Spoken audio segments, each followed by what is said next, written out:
Here we are in Guernsey at the moment. We've got a few days here just to await a good weather window to cross Biscay. So I thought I'd give you a tour of this Beneteau Grand Trawler 62. Here we've got access to the crew area and also access to the engine bay.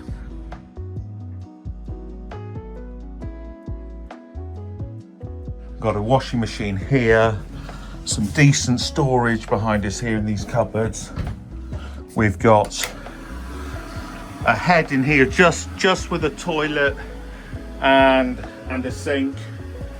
Apologies for the cushions.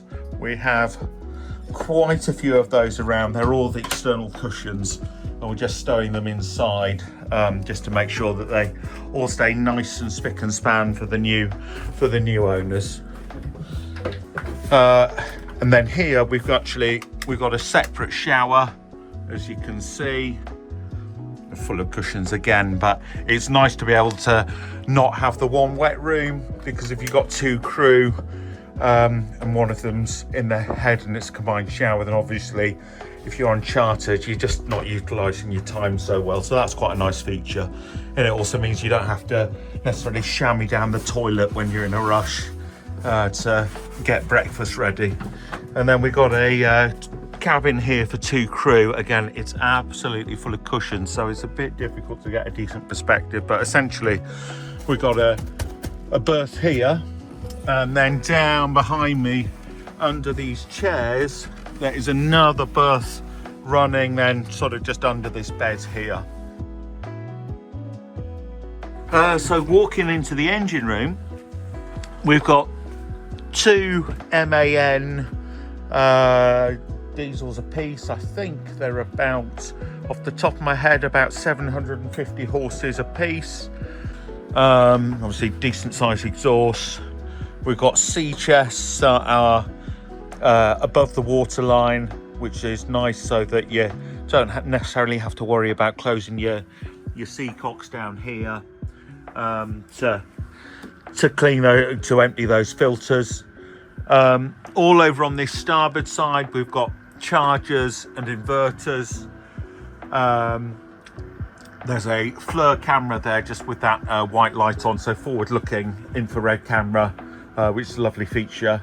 We've got physical isolators over there, our racors just for starboard engine, and again they're decent sized racors, and because they're two aside, you're able just to flick the handle over if you do have any kind of fuel blockage issue whilst running, so you can still keep running whilst then sorting your dirty filter out, and not having to stop, which is a nice feature. And then behind that you've got your starboard fuel tank. We've got auxiliary controls and kill stop here for starboard engine, just in case any of the comms go wrong at the bridge, where we'll take you to in a little bit. And decent fans which come on automatically when your ignition's on, obviously either side. And then sort of looking over at port side, again port engine, exhaust, automated sea fire system over there, with manual controls inside, just for any reason that it didn't go off automatically. We've got our compressors over here for our aircon system. Also got a reverse cycle on there, so it can do heating as well, which is nice. And separate to that, we've also got a diesel heating system here, which as you can see, there's a radiator back over here on the after starboard side, so for higher latitudes, any kind of layover or anything like that, you don't have to worry about things freezing up, which is nice. Again, port fuel tank, so they're about 2,000 litres a piece, so she's actually got fantastic range. She's got about I think up to, in ideal conditions, up to 1,000 mile range. We got our generator and just sea strainer for that, fuel filter for that, header tank for coolant there. And then below it here, we've got our Seakeeper. So effectively that's a gyroscope, and it means that you're doing away with fins these days. Seakeepers are absolutely brilliant things. They can be used under anchor, so you don't need to be moving to stabilise the boat. So when people are out swimming and whatnot, and with the bathing platform that I've just walked across all lowered down and all the toys out, the boat's also not rocking around. Great pieces of kit. And then below me here, under all the checker plate, is all my batteries. So we've got port bank here for port engine start, starboard start, generator battery over in that black casing over there, and then straight down the middle here with all our domestic batteries. Nice little seating area here. We've got our safety equipment just all kept here at the moment, just for easy access and as our muster point. This table folds out, and then there were more chairs down in that crew area, so you can quite easily have seven or so people sat around this table when it's all extended out. We've got nice little feature. This door here actually closes, so it just stops. If you're at anchor, you'd be head to wind. It just stops any breeze coming straight back down here, and also just allows a bit of privacy potentially for owners or charter guests. Couple of nice little features here. We're undercover under the roof, which is quite nice, so crew can also be dry here. We do actually have the galley here, but I just wanted to point out, got a cupboard here, and this is actually where the bin is normally kept.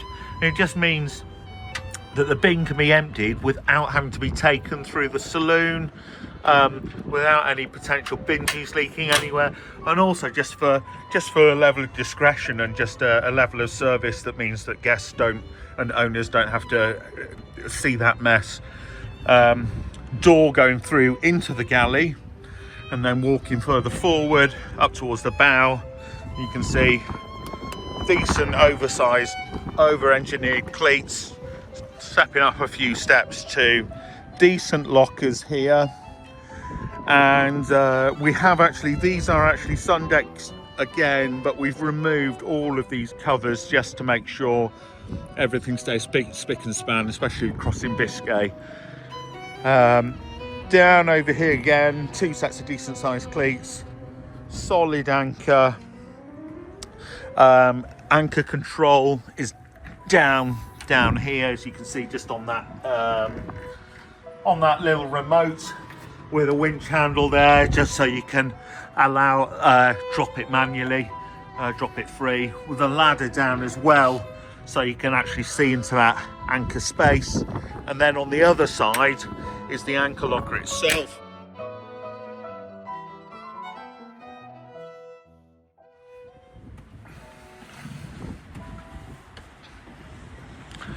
As you can see, decent sized speaker. It's all got a Fusion hi-fi system with various different zones, so you can select where you want music if people want to be quieter in different parts of the boat, or other people want to let their hair down a bit more.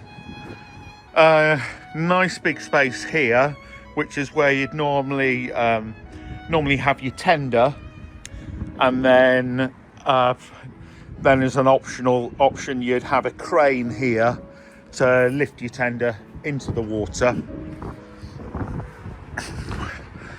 Then again, all our cushions, as you've seen in the crew area, they're all jammed in there, but all of these will be covered in cushions. An extendable table again there, and then our outdoor galley. So we've got in here an ice maker, we've got a drinks fridge here, and we've got a griddle for doing our steaks on, getting our barbie or braai on the go, and obviously our controls, which are all undercover at the moment, so I won't open anything up just because we're trying to protect from UV as much as possible, but all our screens and so on here, but everything repeated down in the bridge below, which I'll take you to in a minute. One nice feature as well, just to point out, is that she also has a retractable sunroof.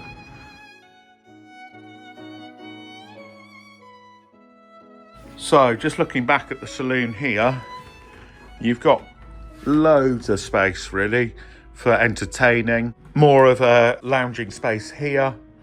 Nice little table.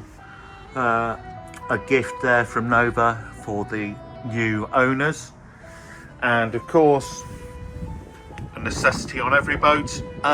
We've got a wine cooler right here. Light controls here, the fusion, one of the controls for the fusion system here, and also if I push that button, of course, out comes the pop-up TV.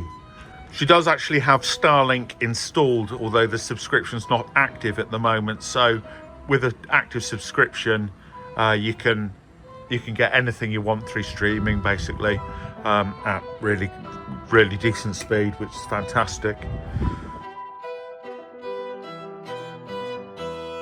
And then the galley itself, that was the bin that I was on about, going directly outside.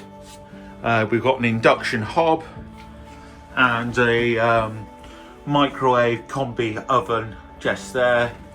We've got a freezer at the bottom, a fridge up top, some extraction, and also, depending on who's on board and whether privacy is wanted or not, we've got a slide-to door here, just to allow it again a little bit more privacy if necessary, or it also just creates a little bit more of a potential bar creating mixology space here.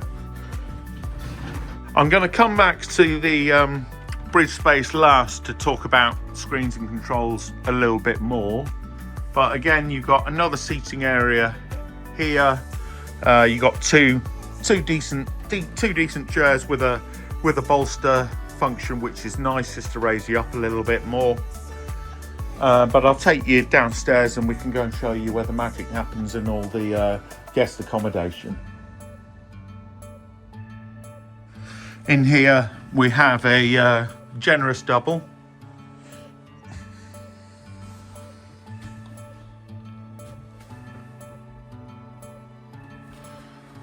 With a decent amount of storage space, ample plugs and USB points both sides, windows either side, dual aspect, of course, another TV, all individual aircon systems within every space apart from the heads, essentially, with their own air handlers just to give them a boost.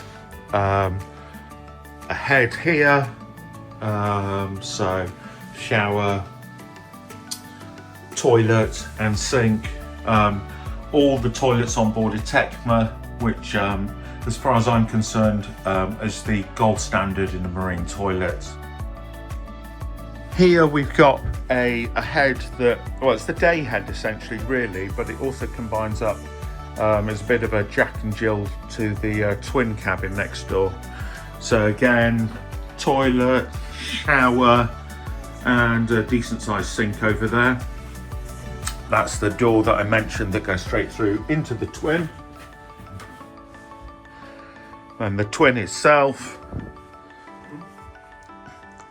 reasonable space again, nice decent sized window, so nice light in here. Of course, another TV, decent storage space. And then we'll go downstairs to the piece de resistance. So we've got the master cabin here, and essentially this is the whole width of the boat, which is just under 5.5 meters wide. So this is quite a big bed, and dual aspect again, going from the whole across the whole boat, and loads of storage space. There is a very decent sized mirror here, full length behind that door. Nice sort of vanity area with a poof over here. And if I take you over to here again, you've got what must be I mean, at a guess, I'd say probably, oh, mid 40-inch TV over there. Lovely soft carpet. It's a real delight to walk on this. And the master head here as well. So Tecma again, decent sized mirror, sink, and a really generous sized shower with, you know, different options for showers there, whether it's straight overhead or detachable head. Seating area as well, and a decent space there for being able to keep you know, your cosmetics on both sides there without having to worry about them flying everywhere when you're underway. In this panel here, behind this cupboard, is our 12-volt system. All our blade fuses are here, and what I quite like about this is it's universal. It's pictures. So often on boats, you're trying to get Google Translate out and work out what things mean, whereas people understand pictures. So those are all your blade fuses on your 12 and 24 volt DC side.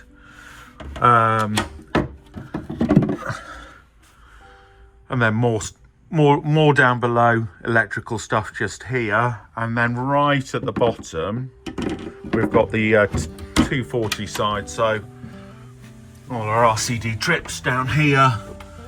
The remote control switch for our inverter. Just if the inverter does work automatically, but if for some reason it doesn't, there's a remote switch here, which means that you don't have to go into the engine space, which is quite nice. Back over to the bridge, we've got, at the moment, we've just got our electrical controls up. So there's a Beneteau integrated system, which is what I've got up here, showing battery levels. It's all running through Ray Marine Lighthouse 4 software. And if I take you home, so the control that you just saw there is under ship control, which we can also see on the starboard side and on the port side. Port side is currently just showing all of our tank levels, and starboard side is just currently showing us our domestic battery bank. Again, pictures, so we can select up to the engines by touching them, or up to the bow thruster up there, or the stern thruster, or the generator batteries. All fairly intuitive stuff. On here you've got your Navionics charts, which you can pull up here. You can pull up a chart combo. So here we are, charts loaded up, zoom right in, decent level of detail. Cameras here, so really nice. We've got docking cameras, which we've got a camera here. There is the Netherlands flag that keeps blowing over it occasionally, but looking aft. And then this camera itself, this camera is touchscreen, so you move the camera around as I'm doing, and you can also zoom in just by pinching, like you do on your smartphone. And the level of detail at night, it's also really useful because it'll pick up any heat signatures. And you can just set these screens up to have what you want on each screen, and set various combos up, which is just to own personal preference really, which is lovely. You've also got repeater system here, which will tell you whether you're on shore power or generator or inverter. It'll tell you your water levels, battery levels, can control lights, things like that. This is exactly the same as Beneteau use on their Prestige line as well. I mentioned the isolators, the physical isolator switches down the engine room. You don't need to be there unless for some reason there's a failure here. So you're able to isolate and engage all your batteries from here. So at the moment, we've got the negative obviously on. The only thing we've got on there is domestics. but generator, battery selection here, port, engine, starboard engine. And what's really nice is there's a lock function here, and it will not allow you to start an engine if this is locked, because if someone accidentally try to push one of these whilst the engine was running, then the alternator will get fried and so on and so forth. So that's a nice fail-safe system. MAN controls for either side here, and they're just, again, all touch screen. Manual control for the screens here, just in case you get issues with the touch screens, like especially if you're outside and those screens get wet when it rains, then they can get a bit tricky to use. So using the manual option is lovely. You got your autopilot here. We've got a bow thruster and a stern thruster. So literally you can do anything you want with this boat.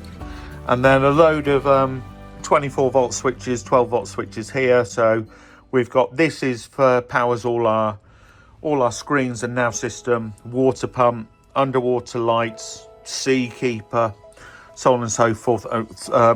We've got bilge pump systems, nav lights, dropping the anchor, coupling the engine, demister for the windscreen here if we start to steam up on a low heat or a high heat, which takes its heat directly from the port engine, wiper wash, and then three wipers, which can be on a intermittent or continuous or a fast continuous.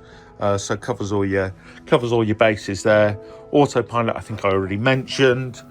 Rudder indicator right here, as well as gauges here, which you can pull up on your dashboard. You've also got analog gauges too. And over here you've got your two controls for your engine, you know, standard port, starboard, trolling option, synchronizing option 2. Trim tabs you've got as well. You've got an auto function on them as well, which is really nice, so you can just set it to auto and let them do their own thing. And you've also finally you've got joysticks, so for maybe people who aren't so confident in just handling with shaft drive and the thruster control, this is completely intuitive. So if you push this way, the boat's going to walk that way. If you push her forward, she's going to go forward. If you spin just the top, she's going to spin on her axis. If we go diagonally over there, that's what she's going to do.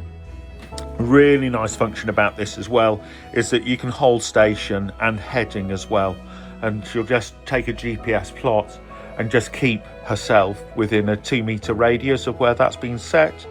So if you're short-handed potentially, it just allows you to sit outside a port whilst you're sorting out your lines and fenders, or assessing anything else like that. Or maybe if you're somewhere where you need to hold station but it's too deep to anchor, you can set this off. It's a really nice feature. And then obviously helm last of all, but I think that is about it. Hope you enjoy.